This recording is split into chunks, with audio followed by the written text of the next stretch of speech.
Hello my dears, welcome to a new video. In this video, you will enjoy a beautiful lessons summary. The Gentleman of Jungle, JOMO KENYATTA. Introduction.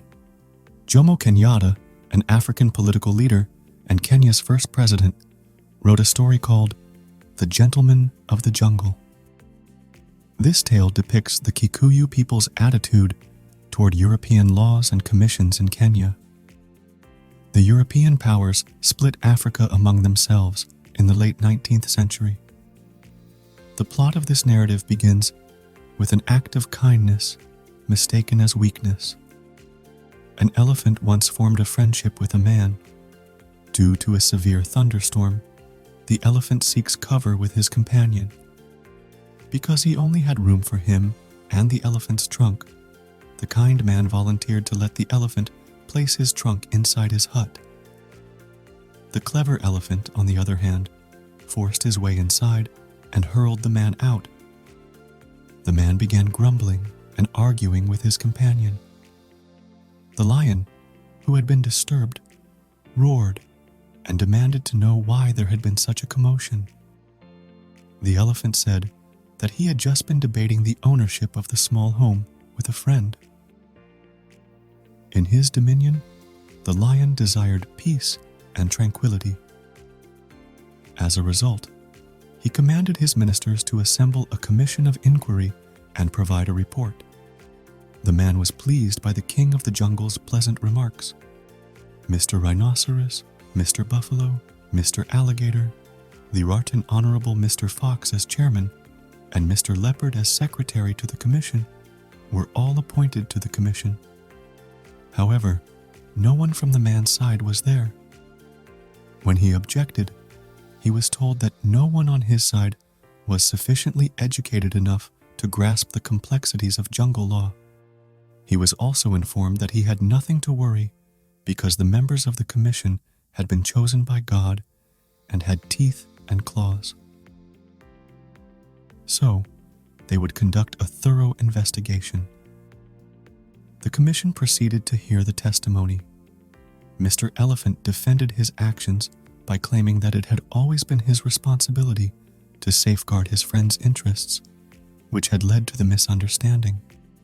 He said that he had been invited by a friend to help him preserve his hut from being blown away by a cyclone. The elephant stated that he believed it was vital to sit in the underdeveloped space in order to put it to a more profitable use. Mr. Elephant's words were supported by the jungle's elders. The man then proceeded to tell his story. The commission stopped him off and inquired whether anybody else had inhabited the underdeveloped area in his hut before Mr. Elephant took over. The man seemed puzzled. Finally, the commission reached a decision.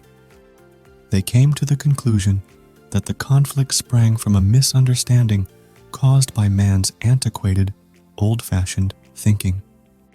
They defended Mr. Elephant's conduct, claiming he had carried out his holy duty of safeguarding man's interests. They believed the room should have been put to the highest suitable use. They negotiated a settlement that suited both parties because man had not yet reached the stage of development. As a result, Mr. Elephant would remain in his hut, while the man was urged to hunt for a suitable location to construct a new hut. Because he was afraid of the commission's teeth and claws, the man did as advised. However, the same destiny awaited them. Mr. Rhinoceros moved into a new hut, and a royal commission was appointed solely to reach the same conclusion. This process was repeated until all of the huts had been replaced. By this time, the man had made up his mind to use an effective option. He constructed a bigger and finer hut, as the huts previously occupied by the forest kings began to degrade. As soon as the animals noticed it, they all rushed in and took up the available space. They quickly began squabbling over their penetration rights. The man saw an opportunity and lit the cottage on fire, burning it to the ground with all of the animals inside. Peace is costly, but it's worth the expense, he ultimately discovered. The words peace is costly, but it is worth the expenses are ironically used because the man had to lose his huts repeatedly before he finally overcame his enemies with a ruse, plot, trick. Ordinarily, we do not talk in terms of money when we talk of peace. But in the case of the man, peace gets linked to his property. In terms of colonization, too, peace gets linked to wealth, because the natives are colonized for their wealth by the colonizers. However, the urge for freedom remains alive in the hearts of the colonized, and all the sacrifices made will be considered worthy of the effort. Thank you for watching. Please subscribe, like, and share.